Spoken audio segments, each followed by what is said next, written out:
بسم الله الرحمن الرحيم سو دhowaada asxaabta dhammaan magacaygu waa maxamed charles asxaabtaan ka wada soconay facebooka si fiican baan isu naqaanaa intaan hadda aan isku cusubnahayna boggan ay ugu horeysana magacayga waxa waye maxamed charles baa la yidhahdaa barasho wanaagsan soo dhowaada dhammaantiin waxaan rabaa inaan soo jeediyo barnaamij kooban oo aan rabo inaan uga hadlo mawduuc marka si loo fiiriyo fudud marka si loo fiiriyana aysan dadku aad u wada aqoon waxaan rabaa inaan uga hadlo muuqaalkan labada nooc ee ay u qaybsanto miyirku ama waxa la yidhaahdo baraadku ama consciouska waxa la yidhaahdo consciousku wuxuu qaybsamaa marka laba nooc conscious mind iyo subconscious mind conscious mindku marka waxa weeye waa miyirka soo jeeda ama baraadka soo jeeda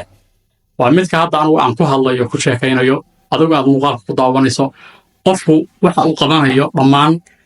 midka hagaya oo soo jeeda oo qofku uu ficiladiisa iyo hadalkiisa waxaas dhan kan maamulaya waxa la yidhahdaa conscious mind baa la yidhahdaa ama miyirka soo jeeda ama baraadka soo jeeda waxaa jira marka mid intaas ka guda ballaaran oo la yidhaahdo subconscious mind ama miyirka qarsoon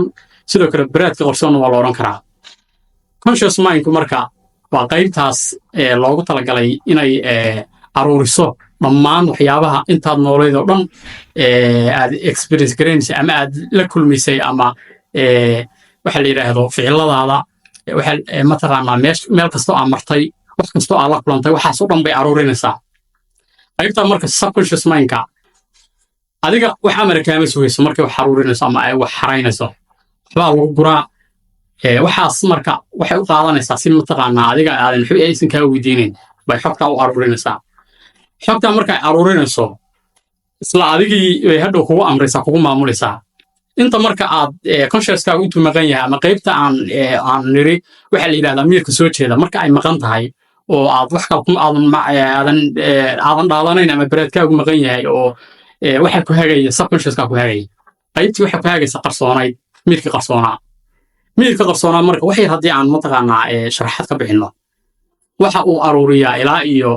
markaasaa u dhalatay maalintii aad dhalatay laga soo bilaabo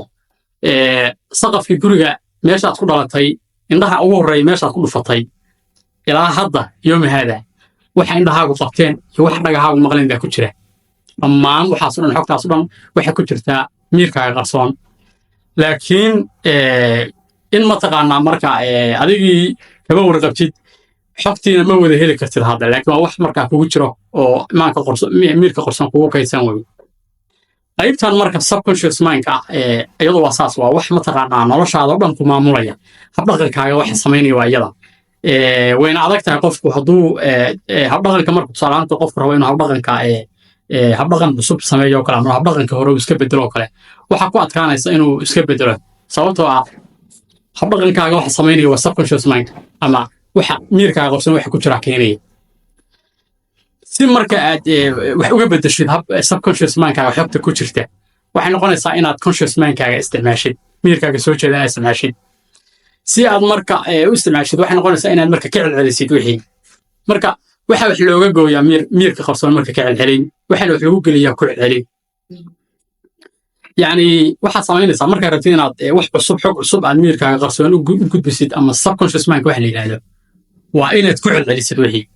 waa tababarkay meeshu ka yimid marka hadda qof la tababarayo waxa la tababarayo waa subconscious mindkiisii wey waa miyirkiisii qarsoonaa wixii halkaa la geliya marka si automatic hadhow samaysaa uma baahanaysid mataqaanaa inaad ka fikirtid ama in consciouskaaga inaad isticmaashid uma baahanaysid si automatic aad u fulinaysaa kacelcelinna waxay noqonaysaa marka aad rabtid inaad ka jirtid wixii ay hore u taqaanay inaad ka jirtid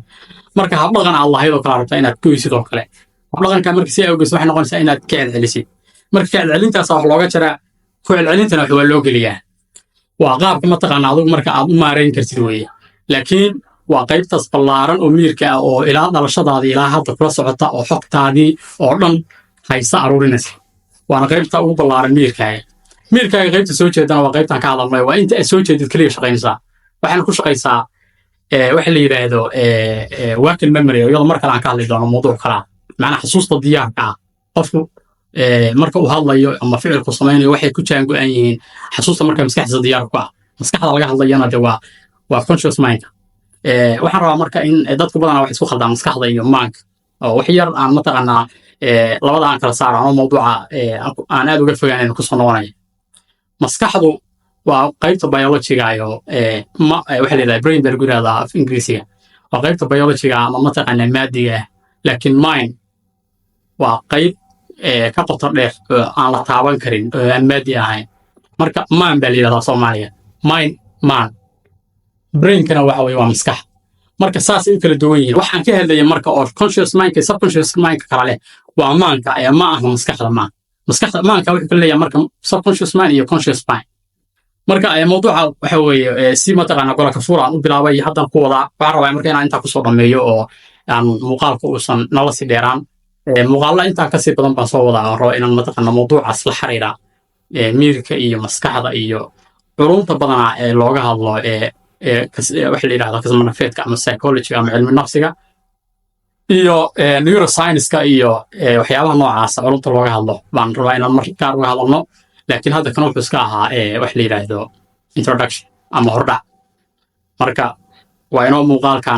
xiga asalaamantiin